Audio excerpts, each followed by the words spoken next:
নমস্কার বন্ধুগণ, আজ আপনাদের জন্য রয়েছে রমেশচন্দ্র সেনের প্রায়শ্চিত্ত। রমেশচন্দ্র সেন জন্ম এক মধ্যবিত্ত পরিবারে 22শে আগস্ট 1898 সালে। তার বাবার মৃত্যুর পর তিনি পৈতৃক কবিরাজি পেশা অবলম্বন করে ধরেছিলেন পরিবারের হাল। আর এই ডাক্তারের প্রয়োজনে বিচিত্রধর্মী মানুষের সঙ্গে ছিল তার মেলামেশা। 1949 সালে তার লেখা প্রথম উপন্যাস কাজল এক যৌনকর্মীর চিকিৎসার অভিজ্ঞতা নিয়ে লিখেছিলেন। 1911 সালে তিনি প্রতিষ্ঠা করেন সাহিত্য প্রচার সমিতি। 1912 সালে এই নাম পরিবর্তন করে রাখা হয় সাহিত্য সেবক সমিতি এবং এই সংগঠন চলেছিল টানা 50 বছর। তার সবচেয়ে উল্লেখযোগ্য দুটি উপন্যাস গৌরীগ্রাম এবং মালঙ্গীর কথা। এছাড়াও তার ঝুলিতে সংরক্ষিত রয়েছে বহু উপন্যাস। আর আজকে তারই মধ্যে থেকে আমরা বেছে নিয়েছি প্রায়শ্চিত্ত।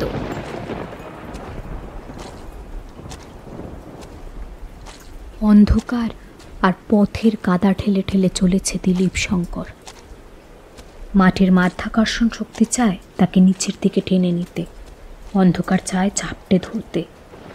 ঊর্ধ্বে মহাশূন্যে চলেছে মেঘের ঘোড়দৌড়, লাল কালো সাদা এবং বেগুনি মেঘের ছোটাছুটি।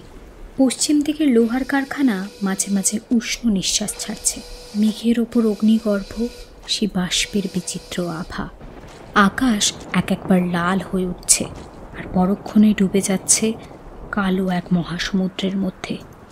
দক্ষিণ পূর্ব থেকে ছুটে আসছে দামোদরের জলো হাওয়া। দু এক ফোঁটা জলও পড়ছে।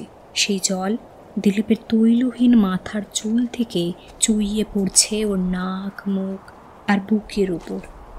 ভারাক্রান্ত মন নিয়ে সে চলেছে, ভাবছে পিতার কথা, ডাইনির কথা, ডাইনির সঙ্গে দেখা হওয়ার সম্ভাবনা। সেই সম্ভাবনার জন্যে হাতের টর্চটাও সে জ্বালেনি।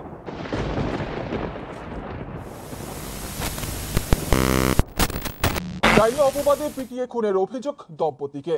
অভিযোগ গ্রামের মোড়লের বিরুদ্ধে। গ্রেফতার মোড়ল। ন্যাশনাল ক্রাইম রেকর্ডস ব্যুরো অনুসারে 2001 থেকে 2021 সালের মধ্যে ভারতে প্রায় 3093 জন মহিলাকে হত্যা করা হয়েছে ডাইনি অপবাদে।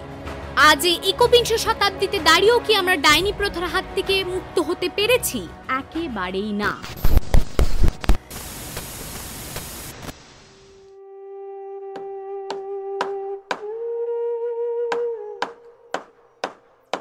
কাল দিলীপের পিতৃশ্রাদ্ধ। দিল্লি থেকে বাড়ি এসেছে সে আজ সন্ধ্যার পর। তাকে দেখে তার মা প্রথমে একটু বিচলিত হয়েছিল, কিন্তু পরক্ষণেই নিজেকে সামলে নিলেন। ছেলে তার কাছে বাপের কথা শুনতে চাইল। শেষ পর্যন্ত তার জ্ঞান ছিল কিনা, কি বলে গেলেন, এই সমস্ত কথা। সে বলল, আর গেছেন নিশ্চয়ই ঠাকুর দেবতার গল্প করতে করতে। বিন্দুবাসিনী মানে তার মা তার কথায় উত্তর দিলেন, না, ঠাকুরের নাম নয়। যাওয়ার আগে মনে হলো যেন তোকেই দেখছেন, তোর সঙ্গে কথা কইছে। আর আমাকে দেখো, আমি এই শেষ সময়েও তাকে দেখতে পেলাম না। এরই নাম চাকরি। বাবু, তুই অফিসার হয়ে এই কথা কইছিস? তোমার টেলিগ্রামটা দেখিয়েও ছুটি পেলাম না জানো মা। চাকরি তো গলায় শেকল পরার মতো, শেকল সোনার হলেও সে তো শেকলই। হাত মুখ ধুয়ে দিলীপ শ্রাদ্ধের সব ব্যবস্থার কথা শুনল। হবে ষোড়শ, বৃহৎ স্বর্গ, আর লোক খাবে প্রায় 300-র ওপর, এবং সোদপুরের সুধীর বৈষ্ণব দল কীর্তন করতে আসবে। বিন্দুবাসিনী বললেন, এই সব ব্যবস্থাই করছেন তোর যোগিন কাকা। তোমার নিজের নাম করছো না কেন মা? যাকে যোগিন কাকাকে না আমার একবার নিজেরই গিয়ে বলে আসা উচিত, তাকে আর তোমার বাবাকে। গেলে তো ভালোই হয়, কিন্তু আজই যাবি? এই এত মাইল পথ ভেঙে এলি, থাক আর যাস নে। আমার তো কোনো কষ্টই হয়নি, আর আমি এসেছি ফার্স্ট ক্লাসে। এই কাল আর সময় কোথায় বলো, আজই যাই। তাহলে কে তো একটা আলো নিয়ে তোর সঙ্গে যা। না না, দরকার নেই মা, ও বড় বোকা, সারা রাস্তা বক বক করবে। তার চেয়ে ও মেরাব বাঁধছে বাঁধুক না, আমি না হয় টর্চ নিয়ে যাব, অসুবিধা নেই। এই সময় একলা যাবি? আবার গ্রামে ডাইনির উৎপাত শুরু হয়েছে। ডাইনি? আমি তো ভেবেছিলাম টেপির সঙ্গে ও আপদ চুকে গেছে। কয়লার কালোর মতনও যাওয়ার নয়। উনি যে অমন বিদ্যান বুদ্ধিমান মানুষ, উনিও ডাইনির জন্যই গেলেন। কিরকম? বাবার তো জ্বর আর শোথ হয়েছিল। হ্যাঁ, রোগ তাই, কিন্তু শেষটার ওর বিশ্বাস হয়েছিল। ওর ওষুধ ইঞ্জেকশনেও তো জ্বর যখন গেল না, তখন নিশ্চয়ই ওকে কেউ তুকতাক করেছে। জ্বর থেকে হলো নেবা, পায়ে শোথ নামলো। কিন্তু তুক থাকের কথা তো তুমি আমাকে লেখনি মা। তুই বিশ্বাস করবি নে, তাই লিখিনি। স্বামীর জীবিত অবস্থায় বিন্দুবাসিনী নিজেও তুকতাকের কোনো গুরুত্ব আরোপ করেননি, কিন্তু উমাশঙ্করের মৃত্যুর পর কথাগুলো তাকে ছুঁচের মতন বিঁধছে। তার মনে হয় তুকতাকের প্রতিকার করলে হয়তো তার স্বামী সেরে উঠতেন।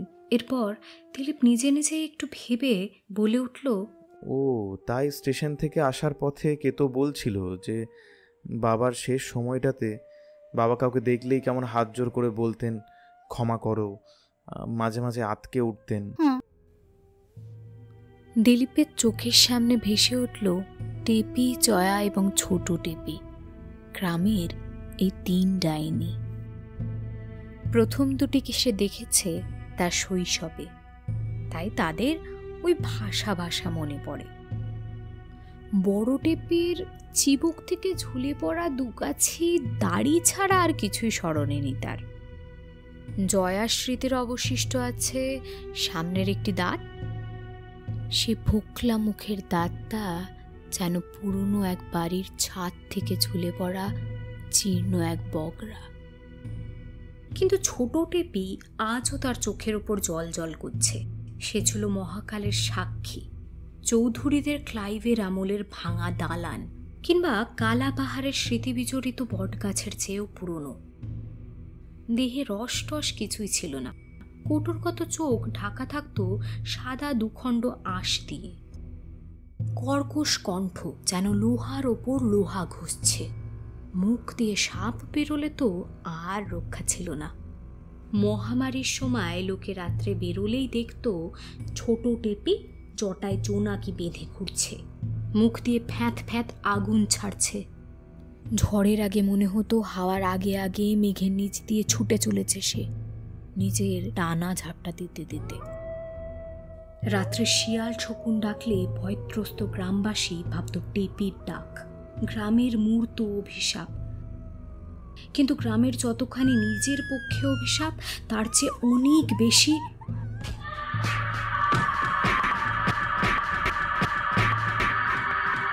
লোকে পচা ছুঁচোর মতন ঘৃণা করে, সাপের মতো ভয় পায় এবং দুর্ভিক্ষ ধ্বংসের মতন এড়িয়ে চলে।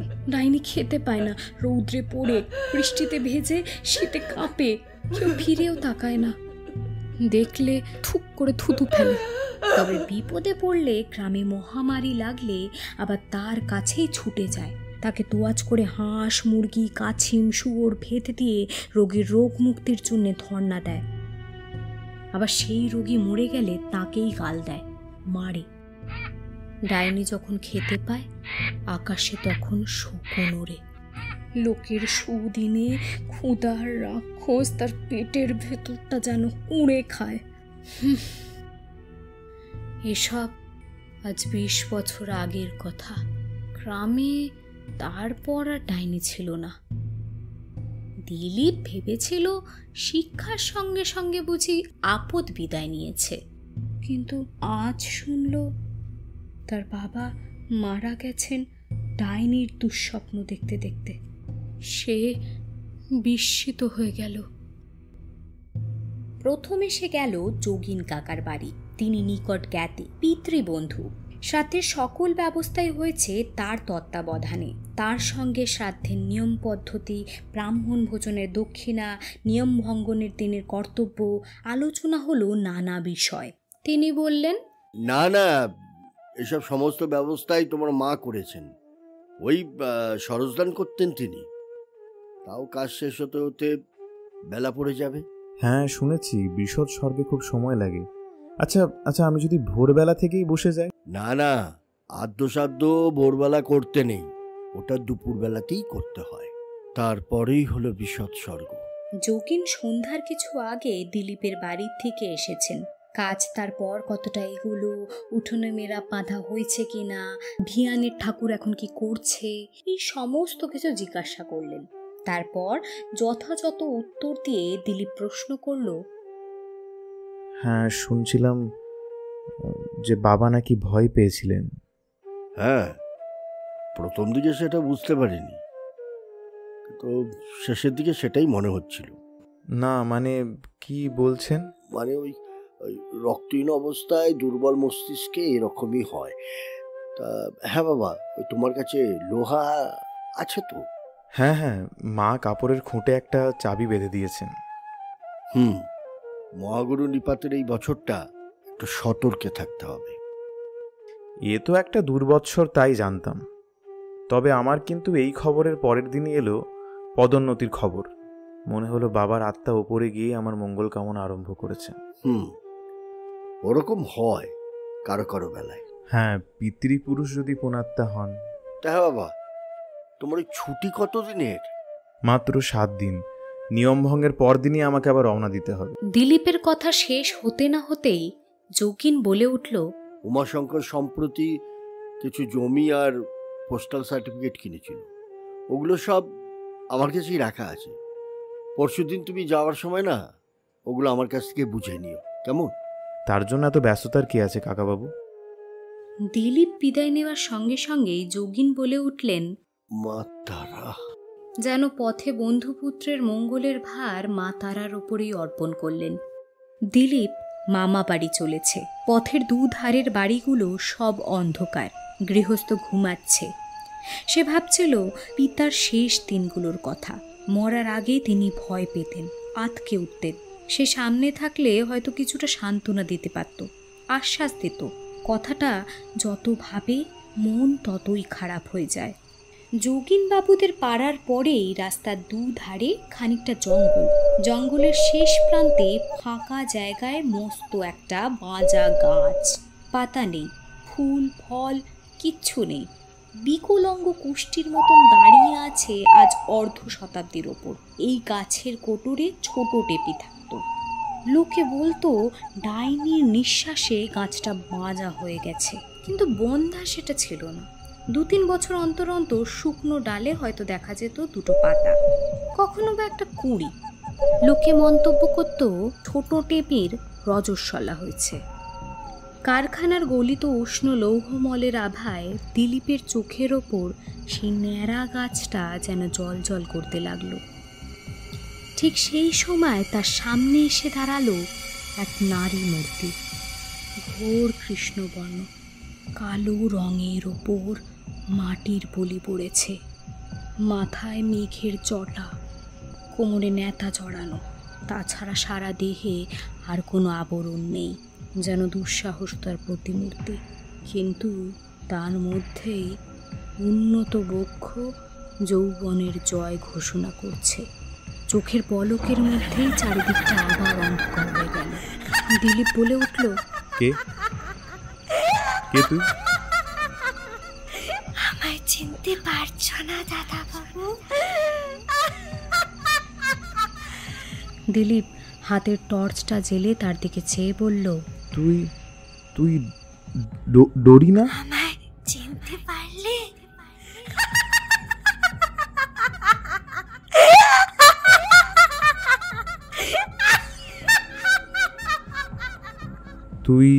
তুই এখানে কি করছিস? আমি এখন টিভির গাছের কোদলে থাকি, ডাইনি হয়েছি তো। আচ্ছা, তাহলে তুই সেই। কিন্তু কি করে এরকম দশা হলো তোর? তাই লক্ষ্যেই তো এতদিন অপেক্ষা করছিলাম।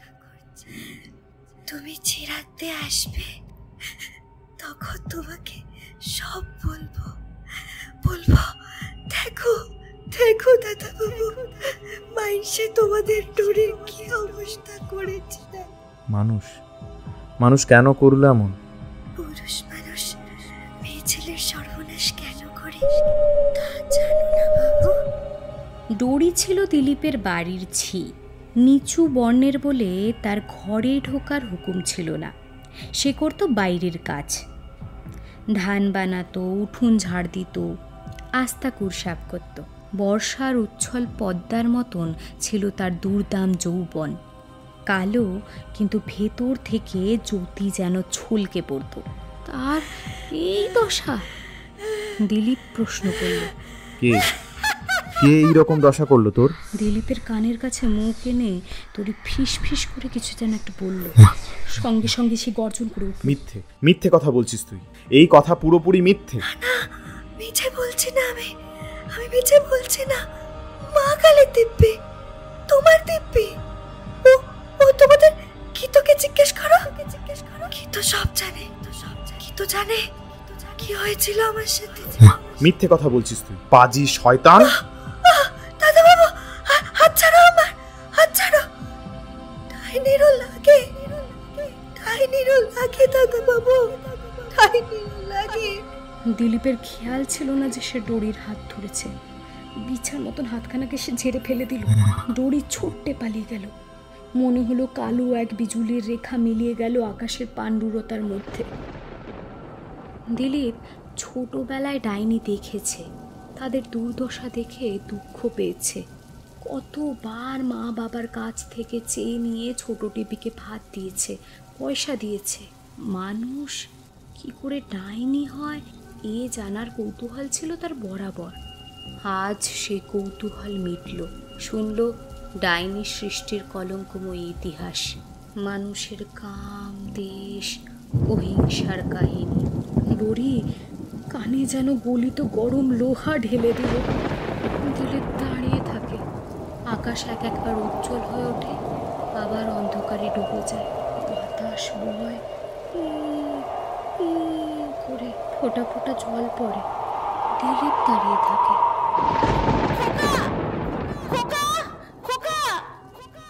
দীর্ঘদিন রোগের সেবা, রাত্রি জাগরণ, দুর্ভাবনা, দুশ্চিন্তা, বিন্দুবাসিনীর দেহ মন ছিল শ্রান্ত অবসন্ন। দিলীপ আশায় বোঝা হালকা হয়েছে, দুঃখের লাঘবও হয়েছে কিছুটা। ঘুমে চোখ জড়িয়ে আসছে। ছেলের খাবারের পাশেই তিনি আঁচল পেতে শুয়ে পড়লেন। ঘুম এসে সকল চিন্তা হরণ করে নিল। চোখ খুলে দেখলেন রাত 2 বেজে গেছে। খোকা খোকা খোকা খোকা খোকা বলে ডাকতে ডাকতে বিন্দুবাসিনী উঠে পড়লেন।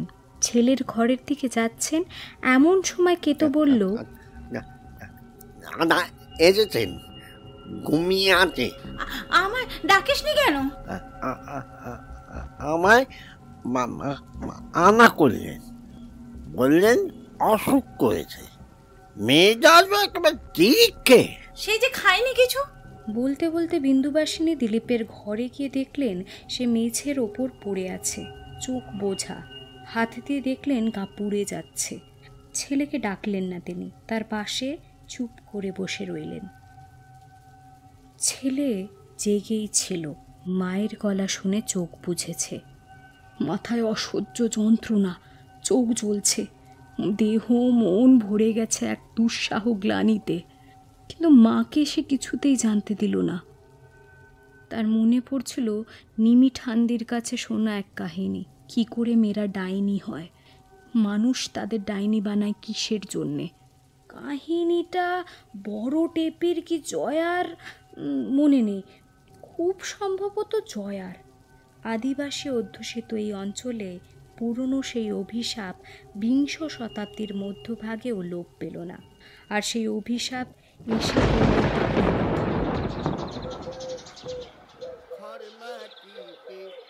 পরের দিন বেলা 11টা। উমাশঙ্করের শ্রাদ্ধ বাসরের চাঁদোদায় ঝালর। ডানে নতুন ঘটিবাটি খরা ভাদ্রের রোদে ঝলঝল করছে।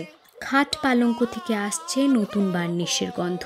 গ্রামের ও আশেপাশের 3-4খানা গ্রামের গণ্যমান্যেরা উপস্থিত।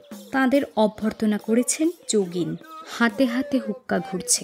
কীর্তন করছেন সোদপুরের সুধীর বৈষ্ণব দল। বেদির পাশে বৃষৎ স্বর্গের গাভী বাছুর বাঁধা। চাঁদোদায় বাইয়ে চলেছে ভিক্ষুক দরিদ্রের জটলা। চাকরদের দল কারণে অকারণে বেচারাদের ওপর হম্বিতম্বি করছে। দিলীপ শ্রাদ্ধে বসেছে। কুলপুরোহিত মণি ঘোষাল বললেন, দিলীপ, তুমি কল্পনা করো তোমার বাবা সূর্যের রূপ ধরে এই পিণ্ড গ্রহণ করছে। হাতে পিণ্ড নিয়ে দিলীপ যতবারই তার পিতার মূর্তি কল্পনা করার চেষ্টা করছে, ততবারই তার মূর্তির পাশে ভেসে উঠছে ডোরির মূর্তি। সে পিণ্ড গিলতে চায়, দিলীপের হাত কাঁপে, পিণ্ড পড়ে যায়। পুরোহিত বললেন, এ কি, মানে শরীর খারাপ লাগছে নাকি? পিণ্ডটা ঠিক করে ধরো। আরে বাবা, ওটাই তো আদ্যসাধ্যের প্রধান অঙ্গ। সে কথা দিলীপের কানে গেল না। সে দেখছে ডোরিকে, শুনছে তার রক্ত হাসি। সে হাসির আওয়াজ যেন ভরে গেছে শ্রাদ্ধ বাসর। দিলীপ আসন ছেড়ে উঠে পড়ল। মনে ঘোষাল বললেন, কি আদ্যসাধ্য ছেড়ে তুমি? বিন্দুবাসিনী অবাক বিস্ময় ছেলের দিকে চেয়ে আছেন। ছুটে এসে যোগিন বললেন, মূর্খ, কাজটা অন্তত শেষ করে নাও। অসম্ভব, অসম্ভব, আমি পারবো না, আমি পারবো না, আমি পারবো না, পারবো না, আমি পারবো না, আমি পারবো না। কলরব উঠল নানা রকম। দেখো দেখো কি অবস্থা, আজকাল শিক্ষা বলে আরে যাই। একেবারে তাই, বাপ ছেলে দুজনকেই খেয়ে নিল, সামলাতে পারলেন না ঠিক করে। কেউ কেউ আবার বলছে, পাপি পাপি, ঘোর পাপ। দেখো গিয়ে দড়িটানি টুকটাক করেছে। স্বামীর শ্রাদ্ধ পণ্ড। ছেলের মস্তিষ্কের সুস্থতা সম্পর্কে বিন্দুবাসিনী সন্দিহান। তার চোখের সামনে যেন কতগুলো জোনাকি জ্বলছে। লেখাপড়া শিখে কি হলো, সে তো ডাইনি খেলো। কানে আসছে নানা টিপ্পনি। সবই হলো কর্মফল। হঠাৎ শুনলেন কেতো বলছে, আদাবাবু পিণ্ড দিলেও অত্তাবাবুর কাছে পৌঁছবে না। ওই মাঝপথে দড়ি ডাইনি, ওটা গিলে খাবে।